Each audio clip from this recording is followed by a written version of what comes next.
नमस्कार दोस्तों, one point education में आप सभी का स्वागत है। इस वीडियो में हम देखने वाले हैं बहुत ही ज़्यादा इंपॉर्टेंट सीडीपी के क्वेश्चन जो आने वाले एग्जाम्स के लिए हैं, जो आने वाले सीटेट और यूपीटेट एग्जाम्स को ध्यान में रखकर बनाए गए हैं। बहुत ही ज़्यादा इंपॉर्टेंट क्वेश्चन है। वीडियो को अंत तक देखें जिससे आपको सारे क्वेश्चन मिलेंगे, बहुत ही ज़्यादा इंपॉर्टेंट क्वेश्चन मिलेंगे। चलिए वीडियो को शुरू करते हैं। बाल विकास का अर्थ क्या है? केवल शारीरिक विकास, केवल मानसिक विकास, समग्र विकास, केवल सामाजिक विकास। इसका राइट आंसर आपका सी, समग्र विकास। नेक्स्ट क्वेश्चन पे चलते हैं। निकट विकास क्षेत्र ZPD किसका सिद्धांत है? प्याजे का, वीगोस्की का, कोहलबर्ग का, स्नीकर का। इसका राइट आंसर आपका वीगोस्की का सिद्धांत है आपका राइट आंसर आपका बी। प्याजे के अनुसार संज्ञात्मक विकास का पहला चरण कौन सा है? आपके सामने चार ऑप्शन है। ठोस सक्रियात्मक, बी औपचारिक सक्रियात्मक, सी संवेदी प्रेरक, नंबर डी पूर्ण सक्रियात्मक। तो इसका राइट आंसर है सी, संवेदी प्रेरक। ठीक है, आगे चलते हैं। नेक्स्ट क्वेश्चन पे चलते हैं। सीखना सबसे अधिक प्रभावी कब होता है? सीखना सबसे अधिक प्रभावी होता है जब क्या हो? जब छात्र सक्रिय हो। जब छात्र सक्रिय हो तो सबसे अच्छा होता है सीखना। राइट आंसर आपका ई। नेक्स्ट क्वेश्चन पे जाए। बुद्धि का द्विकारक सिद्धांत किसने दिया था? आपके सामने चार ऑप्शन है। गार्डनर ने दिया था, स्पीयरमैन ने दिया था, बिने ने दिया था, थर्नडाइक ने दिया था। तो इसका आपका राइट आंसर आपका स्पीयरमैन ने दिया था। राइट आंसर आपका वी। ट्रायल एंड एरर का सिद्धांत किसके द्वारा दिया गया? पावलोव के द्वारा, स्नीकर के द्वारा, थर्नडाइक के द्वारा, कोहलबर्ग के द्वारा दिया गया। इसका राइट आंसर आपका थर्नडाइक के द्वारा दिया गया। आपका राइट आंसर है सी। नेक्स्ट क्वेश्चन पे चलते हैं। अधिगम का अर्थ क्या है? अधिगम होने से यानी कि सीखने से क्या होता है? आपके सामने चार ऑप्शन है। व्यवहार में परिवर्तन होता है, ज्ञान अर्जन होता है, अनुभव प्राप्त करना होता है, या उपरोक्त सभी है। इसका राइट आंसर आपका सी, यानी कि अधिगम होने से ज्ञान का अर्जन भी होता है, अनुभव प्राप्त भी होता है और व्यवहार में परिवर्तन होता है। सीखते हैं तो व्यवहार में भी परिवर्तन होता है। इसका राइट आंसर है डी। चलिए, बालक के विकास में सबसे महत्वपूर्ण भूमिका किसकी होती है? शिक्षक की, माता पिता की, वातावरण की, समाज की। तो सबसे ज़्यादा भूमिका होती है वातावरण की होती है। ऑप्शन है आपका सी।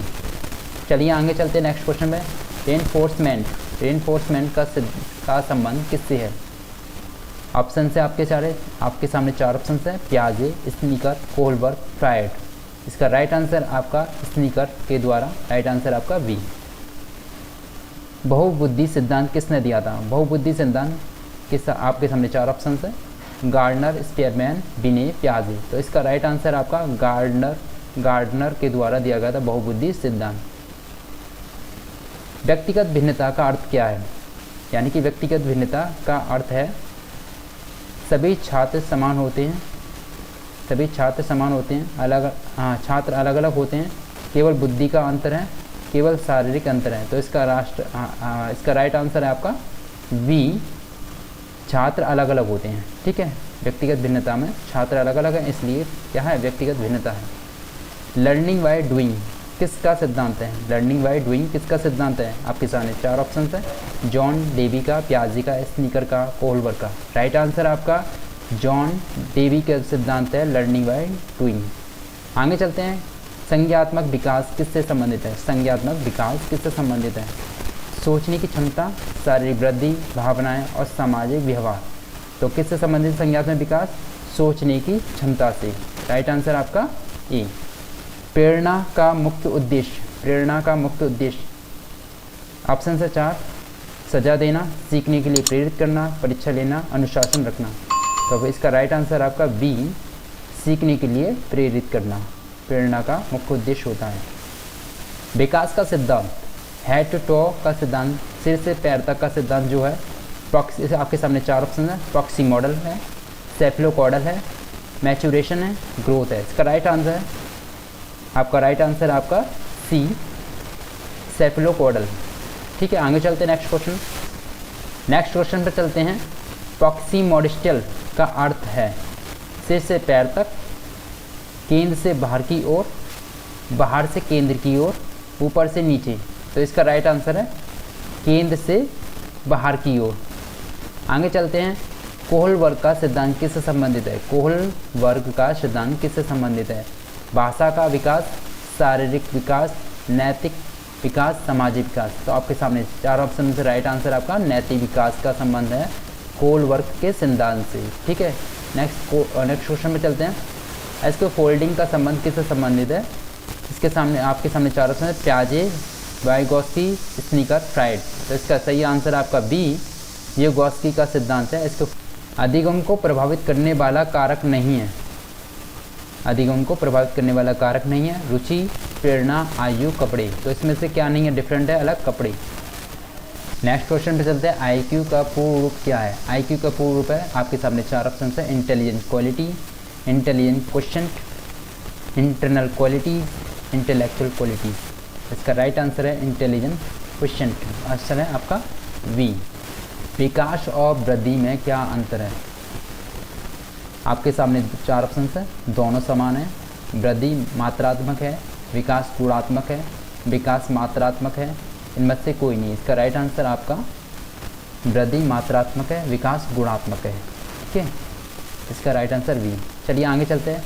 कक्षा में अनुशासन बनाए रखने का सर्वोत्तम तरीका है? दंड देना, डराना, सकारात्मक वातावरण बनाना, चिल्लाना। इसका राइट आंसर आपका सी है, सकारात्मक वातावरण बनाना। बालक के सीखने का सर्वोत्तम तरीका है? रटना, अनुभव से सीखना, सुनना, लिखना।